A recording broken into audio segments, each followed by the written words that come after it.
السلام علیکم ناظرین، 26 جنوری 1926 کو اسکاٹ لینڈ کے معجد جان لوگی بیئرڈ نے لندن کے رائل انسٹیٹیوٹ میں ٹیلی ویژن کی ایجاد کا پہلا کامیاب مظاہرہ کیا تھا۔ برطانیہ دنیا کا وہ پہلا ملک تھا جس نے 1936 میں ٹیلی ویژن کی نشریات شروع کی۔ براعظم یورپ کے بعد ٹی وی اسکرین جس ملک میں روشن ہوا وہ جاپان ہے۔ جاپان میں ٹی وی کا آغاز 1938 میں ہوا تھا۔ پاکستان دنیا کا 92 نمبر کا ملک تھا جو ٹی وی کی نشریات کے نقشے پر ابھرا، جبکہ مسلم ممالک میں پاکستان 20 نمبر کا ملک تھا جس نے ٹیلی ویژن کی نشریات کا آغاز کیا۔ پاکستان نے آزادی کے 17 سال بعد براعظم ایشیا کے 17ویں ملک کا اعزاز حاصل کیا جس نے ٹیلی ویژن کے ذریعے اپنی عوام کو محظوظ کیا تھا۔ پاکستان میں ٹیلی ویژن کا آغاز کب اور کس طرح ہوا، یہ سب کچھ تاریخ کے سمندر میں غوطہ زن ہو کر معلوم ہوتا ہے کہ پاکستانی حکومت اور قوم نے یکجا ہو کر کس طرح اس انقلاب کو برپا کیا تھا۔ یہ 1952 کی بات ہے جب کراچی پاکستان کا دارالحکومت تھا۔ برطانوی آفیسرز کی رہائشی بیرکس میں وزیر اطلاعات و نشریات کے سیکرٹری اپنے اعلیٰ افسران کو ایک فائل پیش کرتے ہیں۔ اس فائل کے پہلے پیج پر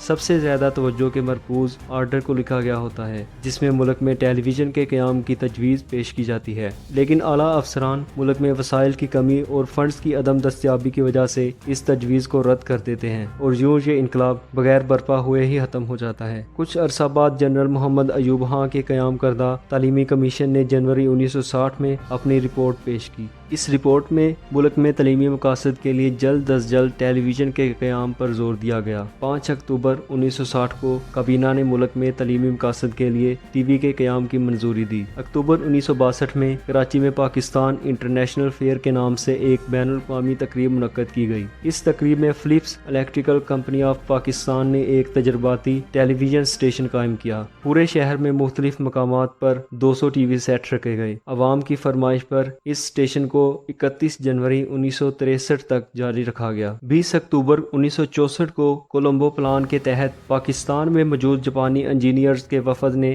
حکومت پاکستان کو ایک تفصیلی رپورٹ پیش کی جسے حکومت پاکستان نے فوراً قبول کر لیا، جبکہ دوسری طرف ملک میں ٹیلی ویژن کے قیام کی تیاریاں اپنا زور پکڑنے لگیں۔ ان تیاریوں میں جو مشکلات پیش آ رہی تھیں ان میں سب سے بڑی مشکل یہ تھی کہ پاکستان میں موجود کسی بھی شخص کو ٹیلی ویژن کی نشریات کا کوئی تجربہ نہیں تھا، جس کے پیش نظر اس ٹیم میں 3 افراد مزید شامل کیے گئے۔ فضل کمال ریڈیو پاکستان کی ٹرانسمیشن ٹیم کا حصہ رہ چکے تھے، جبکہ ذکا دورانی کراچی آرٹس کونسل کے صدر کے فرائض سر انجام دے چکے تھے، جبکہ نثار حسین ایران کے شہر آبدہ میں ٹی وی پروڈیوسر کی حیثیت سے کام کر چکے تھے۔ اب ٹیلی ویژن کی تیاریاں اپنے عروج پر تھیں۔ ادھر لاہور کے مشہور ثقافتی مرکز الحمرا میں کرائے پر ایک کمرہ حاصل کر کے ٹیلی ویژن کا دفتر قائم کیا گیا، اور دوسری جانب لاہور ریڈیو اسٹیشن کی عمارت کی پچھلی جانب ٹیلی ویژن اسٹوڈیو کی تعمیر کا کام جاری کر دیا گیا۔ جاپانی انجینئرز پاکستانی قوم کا جذبہ دیکھ کر حیران رہ گئے تھے۔ انہوں نے صرف 28 دنوں میں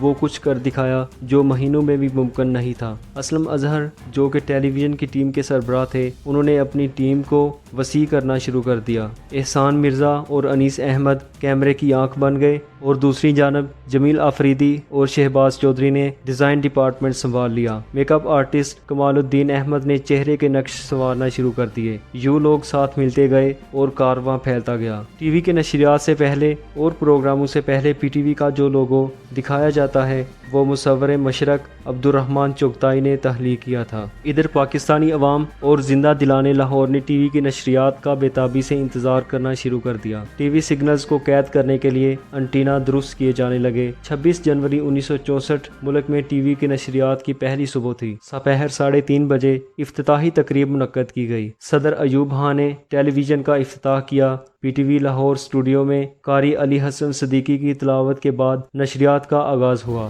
ذکا دورانی مرحوم نے پاکستان میں ٹیلی ویژن کے متعلق معلومات فراہم کی۔ یہ سب سے پہلا چہرہ تھا جو ٹی وی پر نمودار ہوا۔ اس کے بعد طارق عزیز مرحوم نے نشریات کا باقاعدہ آغاز کیا، اور یوں پاکستان دنیا میں ایک نئی پہچان، ایک نئی سوچ اور نئی حیثیت کے ساتھ ابھرا۔ سب سے پہلا پروگرام ہمارے دستکار پیش کیا گیا، جس کے پروڈیوسر کا اعزاز نثار حسین نے حاصل کیا، جبکہ پروگرام لوک گیت میں طفیل نیازی اور سائیں اختر حسین نے اپنے فن کا جادو چلایا۔ اس کے بعد پروگرام ہوائی جہاز خود بناؤ اور بچوں کے لیے پروگرام پتلیوں کا تماشا پیش کیا گیا۔ رات 8:30 بجے اردو میں خبریں پیش کی گئیں جس کے نیوز کاسٹر طارق عزیز صاحب بنے۔ اس کے بعد پی ٹی وی اور ٹیلی ویژن کا ایک نیا اور حیران کن سفر جاری ہو گیا۔ پھر دنیا نے دیکھا کہ لاہور میں موجود چھوٹے سے ٹی وی اسٹوڈیو نے 1965 کی جنگ میں وہ ولولہ انگیز سحر چلایا کہ اہل پاکستان اش اش کر اٹھے اور دشمن ہمارے ٹیلی ویژن اور طریقہ کار سے حیرت زدہ ہو جایا کرتا تھا۔ ناظرین، اردو کی سب سے پہلی شہ سرخی پیش کی گئی، پاکستان میں ٹیلی ویژن کا آغاز، اور خبروں میں افتتاحی تقریب کی ویڈیو بھی دکھائی گئی۔ اور ناظرین، یوں ملک پاکستان دنیا کے نقشے پر نئی طاقت بن کر ابھرا۔ اللہ سے دعا ہے کہ ملک پاکستان یوں ہی ترقی کی منزلیں طے کرتا رہے۔ پاکستان زندہ باد، پاکستان پائندہ باد۔